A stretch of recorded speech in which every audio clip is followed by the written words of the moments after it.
ठीक है जी। हमारा जो नेक्स्ट चैप्टर है वो सोर्स डॉक्यूमेंट है, टीएस ग्रेवाल का 7वां चैप्टर है। बड़ा इंपॉर्टेंट चैप्टर है समझने के लिए, इसमें बहुत सारी चीजें हैं, आपको आगे भी काम आएगा, तो इसे ध्यान से समझेंगे। देखिए सोर्स डॉक्यूमेंट्स होता क्या है। Source document are evidence in supporting of a transaction. क्या? Source document are evidence in supporting of a transaction. हम बिजनेस में ट्रांजेक्शन करते हैं, जैसे हमने परचेज करी तो बेसिकली क्या है? ट्रांजेक्शन है। हमने सेल्स करी, वो क्या है? ट्रांजेक्शन है। हमने कोई एक्सपेंस करा, वो क्या है? ट्रांजेक्शन है। अब क्या होता है, उन ट्रांजेक्शन के बिहाफ पे ही, उन एविडेंस के बिहाफ पे ही हम बिजनेस में क्या करते हैं? ट्रांजेक्शन करते हैं। जैसे हमने परचेज का बिल चढ़ाया, तो परचेज का बिल कैसे चढ़ाएंगे? जब तक हमारे पास परचेज का बिल नहीं होगा। नेचुरल सी बात है, परचेज की हमारे को एंट्री करनी है, ट्रांजेक्शन रिकॉर्ड करनी है, तो उसके लिए हमारे को परचेज का बिल भी तो होना चाहिए। अब हमने क्या करा, किसी को सेल्स करी, तो नेचुरल सी बात है उसका बिल निकलेगा, तो उसी के हिसाब से क्या करेंगे? हम ट्रांजेक्शन करेंगे, मतलब एंट्री करेंगे। अब हमने किसी को पेमेंट करी, तो वो हमारे को क्या देगा? एक रिसिप्ट देगा, तो वो क्या हो जाएगी? ट्रांजेक्शन हो जाएगी। बेसिकली क्या होता है, जो भी अकाउंट्स में ट्रांजेक्शन होगी ना, वो किसी ना किसी सोर्स डॉक्यूमेंट पे डिपेंड होगी। जो सोर्स डॉक्यूमेंट्स होते हैं वो ही क्या कहलाते हैं? वो सोर्स डॉक्यूमेंट कहते हैं, और उन्हीं के बिहाफ पे हम क्या करते हैं? सारी ट्रांजेक्शन करते हैं। तो कौन कौन से होते हैं सोर्स डॉक्यूमेंट्स, मैं एक एक करके आपको समझाता हूं। जैसे पहले लिखा है कैश मेमो। अब आप किसी दुकान पे जाओ, किसी स्टेशनरी की दुकान पे जाओ, आप उससे कहो मेरे को बिल दो, जो आपने परचेज करा, पेन पेंसिल स्टेशनरी वगैरह का माल परचेज करा। अगर आप उसे कैश देते हो ना, तो बिल के ऊपर क्या लिखता है? सिर्फ कैश लिखता है, आपका नाम नहीं लिखेगा। तो बिल के ऊपर अगर आप उसे कैश पेमेंट कर रहे हो और वो बिल के ऊपर सिर्फ क्या लिख देता है? कैश लिख देता है, तो it is called cash memo, that's it. लेकिन अगर आप उसके सपोज करो डीलर हो, माल परचेज करते हो, सेल करते हो, अब आप नेचुरल सी बात, माल परचेज करा है, सेल करा, तो बिल के ऊपर है ना कैश नहीं लिखेगा, क्योंकि माल क्रेडिट पे खरीदा जा रहा है या बेचा जा रहा है, तो वो आपकी जो पार्टी है, मतलब आप जो पार्टी है, जिस नाम से भी आपकी फर्म है, उस फर्म का नाम लिख देगा या आपका नाम लिख देगा। तो उसी बिल पे अगर वो आपका नाम लिखता है या पार्टी का नाम लिखता है, तो वही बिल क्या बन जाता है? इनवॉइस और बिल बन जाता है। मतलब अगर एक बिल निकल रहा है, अगर आपने उसे कैश दिया और उस पर उसने क्या लिख दिया? कैश लिख दिया। जहां पे पार्टी की जगह होती है ना, आपने बिल देखे होंगे, वहां पे क्या लिख दिया? उसने कैश लिख दिया, तो बन जाएगा कैश मेमो। और अगर उसने वहां पे डीलर का नाम लिख दिया, सामने वाली पार्टी का नाम लिख दिया, जैसे जैन ट्रेडर्स लिख दिया, तनिष्क ट्रेडर्स लिख दिया, भारद्वाज ट्रेडर्स लिख दिया, इस तरीके का नाम लिखा, तो वही क्या बन जाएगा? इनवॉइस और बिल बन जाएगा। ज्यादा फर्क इसमें नहीं है, ठीक है। तीसरी चीज होती है रिसिप्ट। अब रिसिप्ट क्या होती है? आपने किसी को माल बेचा या खरीदा क्रेडिट पे। अब नेचुरल सी बात है, आपने माल खरीदा है, सपोज करो 50,000 रुपए का या 40,000 रुपए का माल खरीदा उधार। अब कुछ दिन बाद आप उसके पेमेंट कर रहे हो, तो आपके पास एविडेंस क्या है कि आपने उससे पेमेंट करी है? तो वो क्या होगी? बिल तो है, बिल तो आपका है कि आपने सेल या परचेज करी है, लेकिन आपने जो उसको पेमेंट करी होगी उसके बिहाफ पे उसने कुछ दिया होगा ना, तो वो क्या कहलाती है? रिसिप्ट कहलाती है। जैसे आप ट्यूशन में पढ़ रहे हो हमारे, तो आप जब हमारे को फीस देते हो तो हम क्या देते हैं? ऐसे रिसिप्ट देते हैं। तो ये एक डॉक्यूमेंट है, सोर्स डॉक्यूमेंट है। इससे आपको भी पता चलता है आपने इतनी डेट को इतनी फीस दी है, और हमारे को भी पता चलता है कि किसी बच्चे ने हमारे को कौन सी डेट पे कितनी फीस हमने रिसिप्ट करी है। इन्हीं सोर्स डॉक्यूमेंट के बिहाफ पे हम क्या करते हैं? ट्रांजेक्शन करते हैं, अपनी बुक्स में एंट्री करते हैं और सारी चीजों को मेंटेन करते हैं। तो अगर आप किसी को पेमेंट दो तो हमेशा क्या लो? उससे रिसिप्ट लो। जैसे सपोज करो अगर आपने किसी को चेक से पेमेंट करी होगी, अकाउंट पे करा होगा, आपसे आपके अकाउंट से उसके अकाउंट में जा रहा है, तो कोई दिक्कत नहीं है। लेकिन सपोज करो आपने किसी को 20,000 रुपए की पेमेंट करी, कैश कर दी, अब रिसिप्ट ली नहीं। अब बंदा कल मुकर जाए, भाई तुमने तो है ना पैसे मेरे को दिए ही नहीं, तो आपके पास कोई एविडेंस होगा? तो क्या है, किसी भी कोई भी माल परचेज कर दो, खासकर बड़ा माल जैसे 5,000 10,000 का, तो जो जिसको आप पेमेंट कर रहे हो उससे क्या मांगो? रिसिप्ट मांगो। वो आपके लिए सोर्स डॉक्यूमेंट्स हो जाता है। सोर्स डॉक्यूमेंट, अच्छा देखो ये भी समझो, सोर्स डॉक्यूमेंट जैसे परचेज का बिल हो गया, सेल का बिल हो गया, इनकी क्या वर्थ है? अब जैसे आपके घर में एसी लगा हुआ है, टीवी लगा हुआ है, कुछ भी लगा हुआ है, आपने कंपनी से खरीदा, अब उसमें कोई डिफेक्ट आ गया, आप सर्विस सेंटर पे फोन करते हो, तो सर्विस सेंटर वाला सबसे पहले पता है क्या पूछता है? वो बिल नंबर है, बिल नंबर क्या है, उसकी डिटेल दो। फिर अपने डीलर से क्या करता है? कंफर्म करता है। फिर वो कंफर्म इसलिए करता है ताकि वो जान सके कि ये वारंटी में है या नहीं। तो नेचुरल सी बात है, आपके पास सोर्स डॉक्यूमेंट्स नहीं है तो आपको सर्विस भी नहीं मिलेगी। आपने अगर किसी को पेमेंट करी है, रिसिप्ट नहीं ली, तो वो ये मुकर सकता है कि आपने मुझे पेमेंट नहीं करी। तो सोर्स डॉक्यूमेंट जैसे परचेस का बिल, सेल का बिल, हर चीज क्या है जिसके बिहाफ पे आप अकाउंट्स में ट्रांजेक्शन करोगे, अपने बिजनेस में ट्रांजेक्शन करोगे, किसके बिहाफ पे करोगे? Source document. It is called source document. जैसे मैंने आप 3 चीजें बता दी, कैश मेमो, इनवॉइस और रिसिप्ट। अब पे इन स्लिप क्या होती है? आप कभी बैंक गए हो? बैंक में जब हम पैसा जमा कराते हैं तो एक रिसिप्ट मिलती है। वो रिसिप्ट कैसी होती है मैं आपको दिखा देता हूं, ठीक है? ठीक है, वो इस तरीके की रिसिप्ट होती है, ठीक है? ये इस तरीके की रिसिप्ट होती है, आप देख सकते हो, ठीक है? ये करूर वैश्य बैंक की रिसिप्ट है। तो इसमें क्या होता है, इसमें आप अपना नाम लिखते हो, ठीक है? खाता नंबर लिखते हो, जो भी आपका अकाउंट नंबर है। फिर यहाँ पे कैश जमा करा है, अभी हम कैश की बात कर रहे हैं, अभी फिर इसके बाद हम चेक की भी बात करेंगे। दोनों में काम आती है। अगर आपको चेक डिपॉजिट करना है तब भी आती है, और अगर आप कैश डिपॉजिट कर रहे हो तब तो आती ही आती है। यहाँ पे अमाउंट लिखोगे, जितना भी अमाउंट है यहाँ पे उसका जो न्यूमेरिकल वैल्यू वो लिखोगे।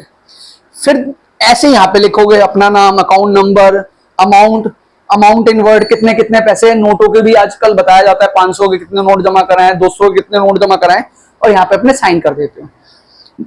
आप जब कैश जमा करा रहे हो, काउंटर पे गए, उसने कैश लिया, उसके बाद वो सारी चीजें चेक करेगा, और ये आधी है ना, आधी ये जो बड़े वाला पोर्शन है वो अपने पास रख लेगा, और इस आधी पे है ना वो क्या लगा के देगा, स्टैंप लगा के देगा कि मेरी ट्रांजेक्शन बेसिकली हो गई है, मेरे पास पैसा आ गया है।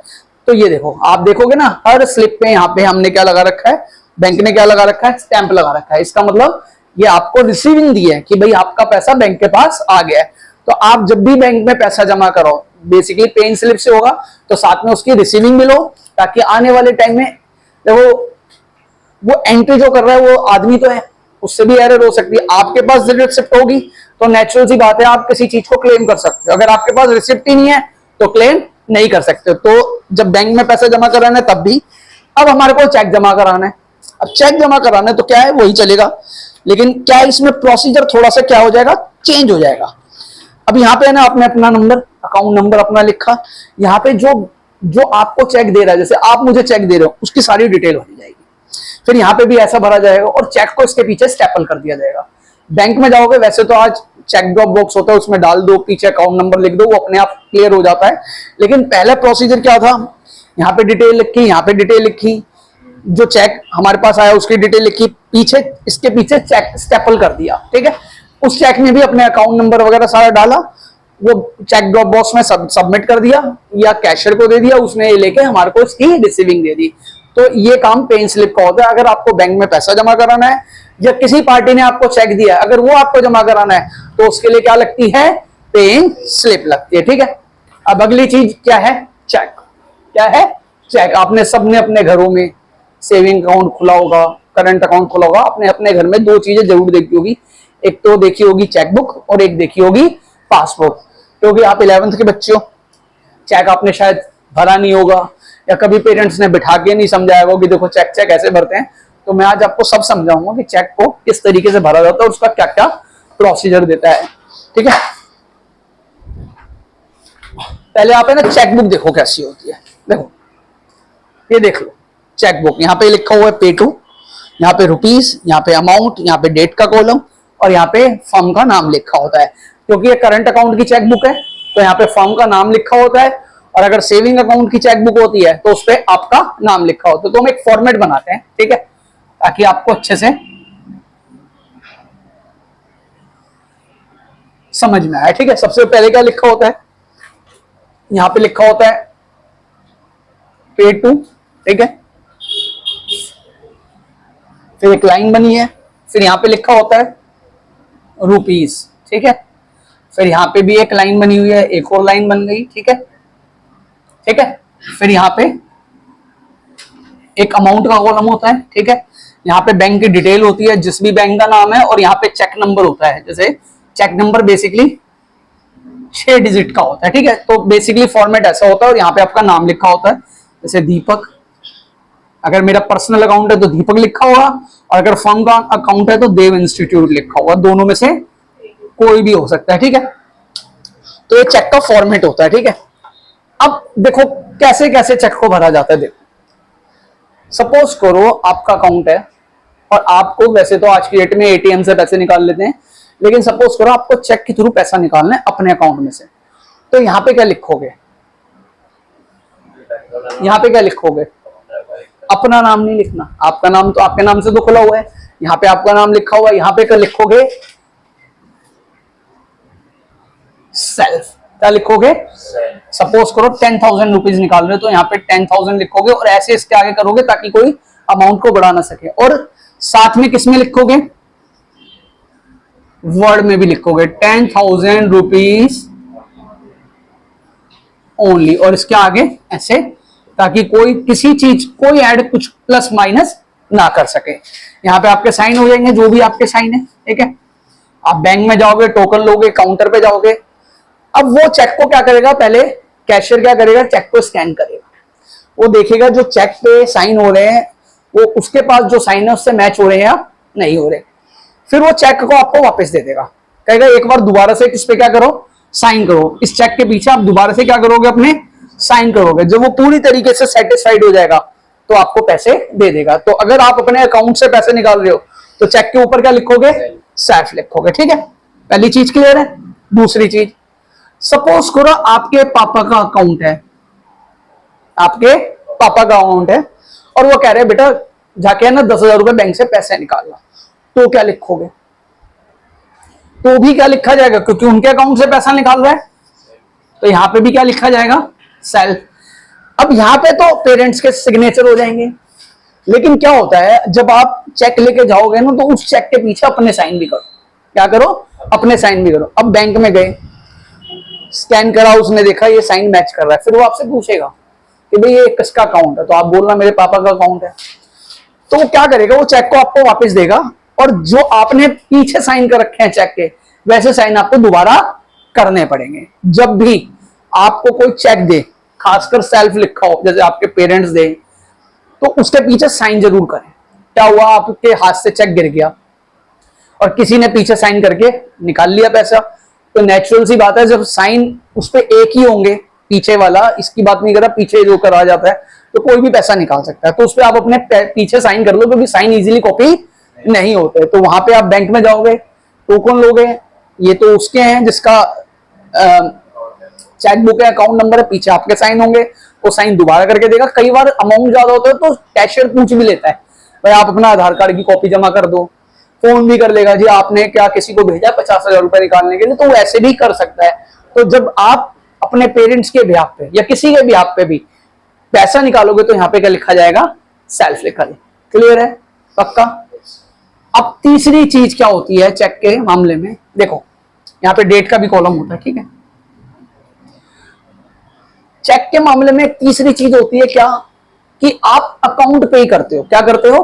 अकाउंट पे। अकाउंट पे समझते हो? मतलब मेरे अकाउंट से, क्या अकाउंट पे का मतलब होता है कि मेरे अकाउंट से सीधा पैसा आपके अकाउंट में जाएगा, आप बीच में कैश नहीं निकाल सकते। मतलब सपोज करो जैन साहब मेरे को चेक दे रहे हैं देव इंस्टीट्यूट के नाम का, तो जैन साहब यहां पे क्या लिखेंगे? देव इंस्टीट्यूट, ठीक है। और साथ में एक और चीज करनी है, यहां पे ना 2 क्रॉस मार देंगे। क्या मार देंगे?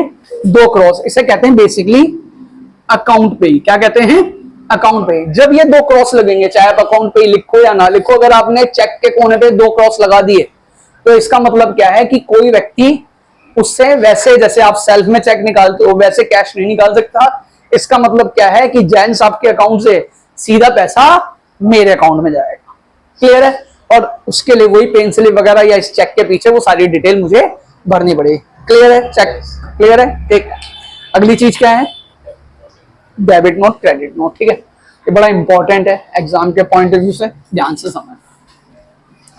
देखो सीधा सीधा, क्योंकि आप 11th के बच्चे हो, तो सीधा सीधा तो ये बताया जाता है कि डेबिट नोट जो होता है वो परचेज रिटर्न के लिए बनाया जाता है। किसके लिए बनाया जाता है? परचेज रिटर्न के लिए बनाया जाता है, या आपने कोई माल वापस करा उसके लिए, ठीक है। अब डेबिट नोट जो बनता है वो परचेज रिटर्न के लिए बनता है। किसके लिए बनता है? परचेज रिटर्न के लिए। और जो क्रेडिट नोट बनता है वो किसके लिए बनता है? सेल्स रिटर्न के लिए बनता है। ठीक है, अब समझो होता क्या है। देखो, चलो पहले हम डेबिट नोट के ऊपर बात करते हैं। ठीक है, आपने किसी से माल परचेज करा तो क्या एंट्री होती है? क्रेडिट पे माल परचेज करा है, क्या एंट्री होगी बोलो? क्रेडिट पे माल खरीदा है, परचेज की एंट्री क्या होगी? सपोज करो पार्टी का नाम दिल्ली मार्ट है, purchase account debit to Delhi mart, क्या होगी? Purchase account debit to,